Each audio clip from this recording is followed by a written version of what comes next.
1947 से लेकर आज तक जितने भी financial institutional well organised crime हुए हैं वो सारे के सारे गुजरातियों ने किया है। जितने दलाल थे, मुगलों के दलाल भी गुजराती थे, अंग्रेजों के दलाल भी गुजराती थे। 90% ब्लैक मनी किसी के पास है तो गुजरातियों के पास है। बैंकों से फ्रॉड 90% गुजरातियों ने किया है। जो गुजरात में दंगा करवा सकता है, जो हिंदू मुसलमानों की लाशें बिछा सकता है, ऐसा आदमी राम जन्मभूमि मंदिर पर जाकर भूमि पूजन करेगा, यह आपको स्वीकार है? मुझे नहीं। किसको जेल में पहुंचाते बताओ? सारे के सारे तो गुजराती थे। तो अडानी को पहुंचाते जेल, अंबानी को पहुंचाते जेल, गुजरातियों को पहुंचाते जेल, अपने भाई को पहुंचाते जेल, अपने भाइयों को पहुंचाते जेल। किसको पहुंचाते? यह मेरा चैलेंज है। अगर मर्द की औलाद है, एक खून है शरीर में, एक खून बह रहा है, तो आज भी उस काले धन की लिस्ट लेकर के पब्लिक के सामने आए।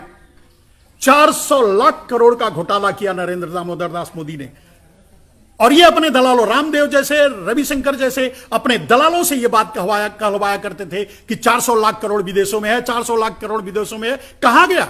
एक बीवी तो रख सकते हैं, 10 रखेल भी रख सकते हैं। ये बताइएगा। यानी ये हमेशा दलाली का काम किया करते थे। व्यापारी थे, जैसा कि नरेंद्र मोदी ने कहा कि उनके खून में व्यापार है। व्यापारी थे, व्यापार करने बाहर जाया करते थे और लोगों को बुला करके ला करके भारत को गुलाम बनवाया करते थे और बनवाए। अब आगे चलते हैं दोस्तों। जब वहां से आगे बढ़ेंगे तो आपको 1947 के बाद भी आज तक मैंने नहीं देखा, अगर आपने देखा हो तो बताइएगा, आज तक कभी भी किसी भी बॉर्डर से मैंने किसी गुजराती की शहादत की बात नहीं सुनी है। कोई गुजराती किसी बॉर्डर पर शहीद हुआ हो और उसका जनाजा गुजरात जा रहा हो, ऐसा मैंने नहीं देखा। और आप भी वॉच करते होंगे, आपने भी नहीं देखा होगा।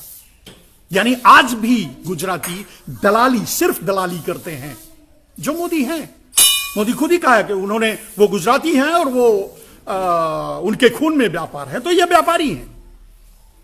ये सिर्फ दलाली कर सकते हैं। व्यापारी दलाली कर सकता है, क्रांति नहीं कर सकता, परिवर्तन नहीं कर सकता, देश नहीं चला सकता। जो आज आप झेल रहे हैं, जिस समस्या से आप जूझ रहे हैं, तो आज तक भी कभी भी किसी भी बॉर्डर से आपने किसी शहीद का जनाजा जाते गुजरात नहीं देखा होगा। यह मेरा मानना है। और आप देख भी रहे हैं, आए दिन हमारे सैनिक शहीद हो रहे हैं, कश्मीर से लेकर कन्याकुमारी से, राम से लेकर रहीम तक।